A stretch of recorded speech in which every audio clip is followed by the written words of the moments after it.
bureau à Montpellier. Ce matin, grand sourire de Marine Le Pen au Salon du Cheval. La candidate du Front National ironise déjà sur ses futurs adversaires. Je vais avoir contre moi les doublures, en fait, si j'ai bien compris. Le problème des doublures, c'est que bien souvent, elles ont les défauts des premiers rôles, mais sans en avoir les maigres qualités. Monsieur Fillon d'un côté, Monsieur Valls de l'autre, c'est les candidatures des premiers ministres. Pour François Fillon, le quinquennat s'achève dans la pagaille politique et la déliquescence du pouvoir. L'annonce de François Hollande, un aveu d'échec pour la droite. C'est une décision, somme toute, logique. Elle est lucide. Elle dresse le constat qui est un échec patent. François Hollande ne peut plus se présenter. La réalité, elle est là. Arnaud Montebourg, l'un de ceux à gauche qui a le plus critiqué François Hollande ces derniers mois, lui a pour le coup rendu hommage hier soir.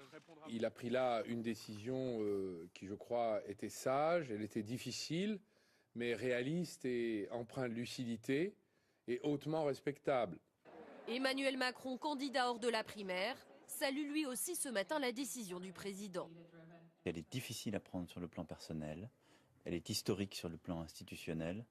Et moi, je veux, comme je l'ai fait d'ailleurs depuis que j'ai quitté le gouvernement, rendre hommage au président de la République pour qui j'ai respect sur le plan institutionnel et personnel.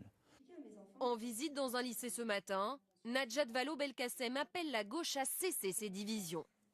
La décision très courageuse qu'a prise le président de la République hier nous appelle tous à de la responsabilité. Et moi, j'estime que la responsabilité, ça signifie faire en sorte que la primaire s'organise dans les meilleures conditions possibles et que derrière, le rassemblement de tous les socialistes et de la gauche puisse être garanti.